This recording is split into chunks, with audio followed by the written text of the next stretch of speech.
Sergio Gutiérrez, muy buenas noches. ¿Cómo estás? Buenas noches, Jaime. Buenas noches a tu auditorio. Gracias por la invitación. Al contrario, te agradezco. Eres diputado por Morena. Así es. Y eres secretario de la Comisión de Puntos Constitucionales en la Cámara de Diputados. Así es correcto, Jaime. Bueno, el tema que nos ocupa es la Guardia Nacional. Y podemos empezar, bueno, el asunto son cómo va a ser reglamentada esta guardia. Estos reglamentos ya fueron elaborados. Se están aprobando ya se presentaron las iniciativas de las leyes secundarias, están en la Cámara de Senadores, estamos esperando que se aprueben y de ahí nos llegarán a diputados y ya se podrán promulgar. Ese es el estatus más o menos. Esto, merece una postilla. La postilla es, estas leyes se aprueban con mayoría simple. Así es. Morena tiene mayoría simple en ambas cámaras. Así es. Entonces, esta aprobación pues, se puede dar por descontada. Mira, yo lo veo más bien en que tenemos el compromiso de construirla de manera consensada con la sociedad y con las otras fuerzas políticas. Este compromiso se generó desde la aprobación de la reforma constitucional que quiere Morena tener el mayor consenso posible en estas normas para que puedan echarse a andar de una manera sólida. ¿Cuánto tiempo tú prevés que esto va a tomar? Yo creo que los vamos a sacar en algunos periodos extraordinarios que ya hemos más o menos previsto. Pudieran ser mayo, junio. Pudieran ya estar estas normas vigentes para operar la Guardia Nacional, aunque la Guardia Nacional ya inició sus operaciones. Sobre ese punto iba. Uno esperaría justamente que hasta que se aprobaran estas leyes, la Guardia Nacional entraría en operaciones. Pero hay el dato, lo comentábamos antes de iniciar el programa, de que la Guardia Nacional, bueno, todo el mundo lo sabe, ya inició sus operaciones en Minatitlán. Y por coincidencias del destino, tú eres de Minatitlán. Así es, yo soy de allá de Minatitlán, allá viví gran parte de mi vida, vive mi familia. Conozco muy bien la realidad de ese municipio y ya inició el viernes de la semana pasada, lo anunció el presidente con su gabinete de seguridad. Y es posible esto porque la reforma constitucional prevé un artículo transitorio, el segundo constitucional, que se despliegue la Guardia Nacional en tanto se aprueban las leyes secundarias y en este sentido, en ese lapso, la Guardia Nacional tendrá las atribuciones que tiene la ley de la Policía Federal, o sea, la Policía Federal, ¿no? Ahora, antes de entrar al asunto de las leyes y del reglamento, ¿cuáles son los tiempos de la integración de esta Guardia Nacional? Hay un primer momento, supongo que van a ser la convergencia de todas estas policías estatales, policías naval, policía militar y federal. Y después vendrá una etapa de reclutamiento, digamos, en el periodo de un año, ¿qué es lo que se espera? Sí, mira, es simultáneo todo eso. El reclutamiento empieza también, pero de entrada se integran por la Policía Naval, Militar y la Federal que acabas de mencionar. En ese primer momento se esperan de 30 a 35 mil elementos. O sea, como para arrancar. Para arrancar. Y para cerrar el año se está previendo que pudieran tener 80 mil elementos. Esta parte es importante. ¿Qué se considera en la estrategia que estamos impulsando? Se considera que nos hacían falta elementos de seguridad federal para tener una estrategia de simultaneidad.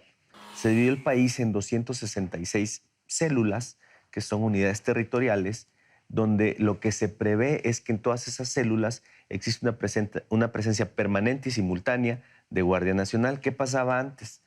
Que habían algunos eventos delictivos en Nuevo León o en Michoacán, y se desplegaban un número importante de elementos federales o militares para allá, pero se generaba el llamado efecto cucaracha. Se pasaban los delincuentes o a Tamaulipas o a Coahuila o a Chihuahua. Y luego regresaban. O se iban a causar estragos a esos otros lugares. ¿Qué se pretende? Ahora, que no pero pase esto. Cuando tú hablas de 265... 66 células. Unidades territoriales. Unidades territoriales.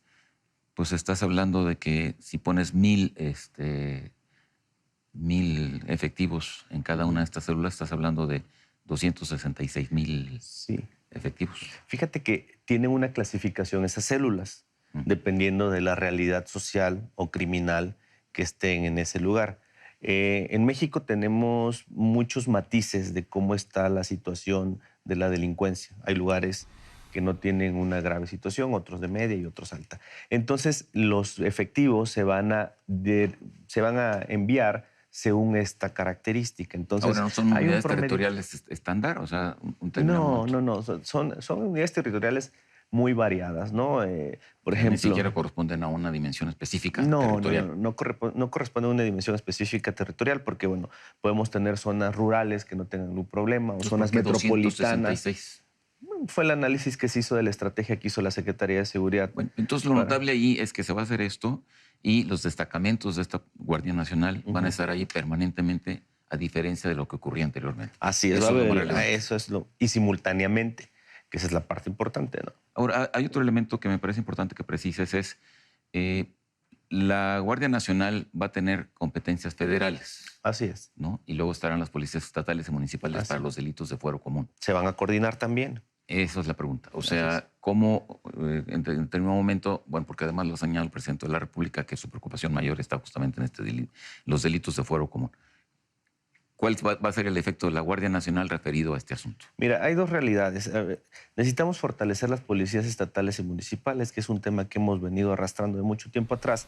Con la llegada de la Guardia Nacional tiene que haber una coordinación porque también reconozcamos que quienes conocen la realidad en los municipios o en los estados son las policías que están ahí de tiempo atrás, que necesitan tener esa vinculación de información, de inteligencia con la Guardia Nacional. Evidentemente, si despliegas elementos de cualquier naturaleza a un lugar donde nunca han estado, es difícil que empiecen a operar con el conocimiento de la circunstancia local. Me queda Entonces, claro. esa circunstancia tiene que darse en Pero la materia de pregunta es, coordinación. ¿los federales, la Guardia Nacional va a poder intervenir en la persecución y en la investigación de delitos que tengan que ver con el Si fuero están común? vinculados, sí. En la mayoría de los casos están vinculados. Por ejemplo, homicidio. Es un delito del fuero común. Pero si está vinculado con el crimen organizado, pueden intervenir en ese tipo de Secuestro. investigaciones. Así es. También. Ok. También. Bueno, entonces... Robo de vehículos, perdón, que también a veces se roban vehículos para secuestrar, para matar, entonces también están vinculados. Como quiera que sea, y en el largo plazo, hay una estimación de lo que se espera que sean los efectivos de esta Guardia Nacional, 200,000, no sé. Mira, yo creo que pudiera llegarse a los 150,000, pero necesitamos hacer un primer corte con este año. Necesitamos empezar a que la gente sienta y perciba que hay seguridad o presencia que le va a otorgar seguridad en sus regiones. A partir de esto ya se podrá ir visualizando hacia dónde ir en el tema de la Guardia Nacional y de los efectivos, ¿no? Ahora, Es un tema más de estrategia, perdón. ok. Ahora, me comentabas tú que son 4 leyes las que se aprobarían, ¿no? Así es. ¿Cuáles son? Son la ley orgánica de la Guardia Nacional, la ley del uso legítimo de la fuerza, la ley del Registro Nacional de Detenciones y algunas reformas a la ley del Sistema Nacional de Seguridad Pública. Esta no es una ley, serían reformas. Pero las 3 primeras serían nuevas.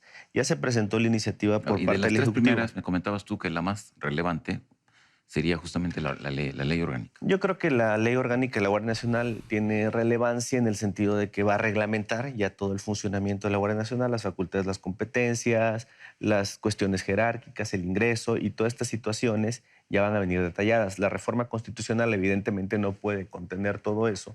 Necesitamos una ley que lo prevea y esta va a ser. Entonces, a ver, entonces, ¿cómo va a quedar la Guardia Nacional? Bueno, va a tener su comandante o comandante.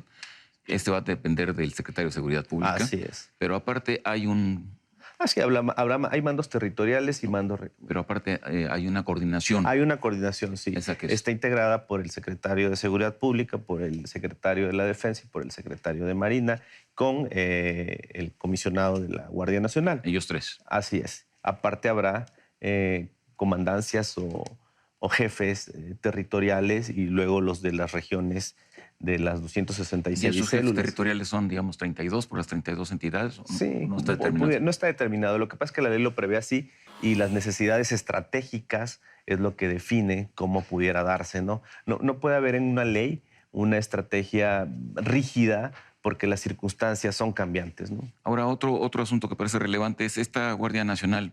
Leí por ahí que va a tener funciones o capacidades de investigación de los delitos, Sí. ¿no?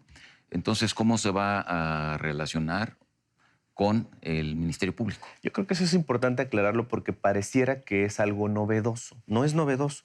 En la ley de la Policía Federal investiga esos delitos bajo la conducción del Ministerio Público. Sí. ¿Qué va a suceder? Al tener un nuevo cuerpo civil de seguridad, que va a ser la Guardia Nacional, que sería equivalente a lo que fue la Policía Federal o es la Policía Federal, va a tener la misma función, investigar los delitos bajo la conducción del Ministerio Público, porque todos sabemos que el Ministerio Público conduce la investigación, pero quien va a territorio, quien hace las diligencias, son los policías en término genérico. lo hacía la Policía Federal, ahora lo hará la Guardia Nacional, que finalmente es una policía civil. Bueno, pero entonces las funciones de investigación propiamente y de la dirección de una investigación sigue siendo facultad del ministerio. Sí, claro. Y Sí, va a ser, digamos, coadyudado por... realiza las investigaciones bajo la conducción coadyuvante. Quien tiene quien determina cómo se va a investigar y integra las carpetas es el Ministerio Público y se ha auxiliado siempre por las policías. Ahora, un tema, y nos está comiendo el tiempo un poco, diputado, un tema adicional que me gustaría que precisaras es esta novedad que me parece realmente muy importante de que la Guardia va a tener destacamentos permanentes en estas regiones. Así es. Pues plantea una cuestión elemental. Sí. ¿Y dónde van a vivir? ¿Dónde van a estar? Bueno, mira, en la estrategia que está desplegando la Secretaría de Seguridad, está utilizando algunos cuarteles, instalaciones que tenía la Policía Federal. También se ha venido hablando con presidentes municipales y con gobernadores para poder utilizar instalaciones de la seguridad pública de los estados o de las policías municipales y en algunos de los casos, los menos, tal vez tratar de habilitar algunas instalaciones nuevas, ¿no? Y entonces tú prevés que esto se aprobará, digo, prácticamente, ¿qué? ¿En un mes? Yo pondría 2 meses como máximo. Y a partir de ahí, bueno, entonces pues la Guardia entraría ya súper formalmente, digo, en operación. Sí, súper formalmente, con un plazo inicial para su integración. Recordemos que es un cuerpo nuevo, entonces implicará realizar varias cosas que en principio, la incorporación, el adiestramiento, la capacitación, que llevarán algún tiempo. Cerramos con un punto. Dígame. Se habla de los delegados federales en los estados, ¿no? Que causó una gran polémica en su Así momento. es. Pero ¿esto cómo se va a relacionar con la Guardia Nacional? ¿Va a haber una especie de delegado de la Guardia Nacional en cada estado? ¿O se van a relacionar con el gobernador? ¿Cuál es ahí el...? No, deben de tener una coordinación con todas las autoridades locales, ¿no? Sean gobernadores, sean delegados, incluso con el órgano autónomo que ahora lo es la Fiscalía General de la República, que poco se ha hablado de ella. Tiene sus delegaciones, la Fiscalía General de la República en los estados. Tienen que tener una coordinación con todos esos elementos. El tema es tener una nueva dinámica de información y de inteligencia unificada. Y para eso tiene que existir coordinación con todos los niveles de gobierno y todos los niveles Estamos relacionados hablando con la de niveles de seguridad. gobierno que tengan que ver con seguridad. Así es. No, digamos, no un delegado que está ocupado en cuestiones que tengan que ver, digamos, con el bienestar social. Bueno, el delegado que este nuevo gobierno tiene en los estados, está un poco para ser justamente delegado del gobierno. Y también la seguridad es una función, la primaria del gobierno. Pero ahí ya alguien piensa que puede haber una dualidad entre el gobernador y el delegado. ¿Y allí cómo se resolvería? Y se nos acabó el tiempo. Dos palabras. Se resolvería con coordinación y con buena voluntad. Todos estamos a favor de la seguridad. Pero la coordinación siempre necesita una autoridad. Pero con eso cerramos. Diputado. A sus órdenes. Muchas gracias. Un gusto. Muchas gracias. Te agradezco. Gracias. En contexto, buenas noches. Hasta la próxima semana.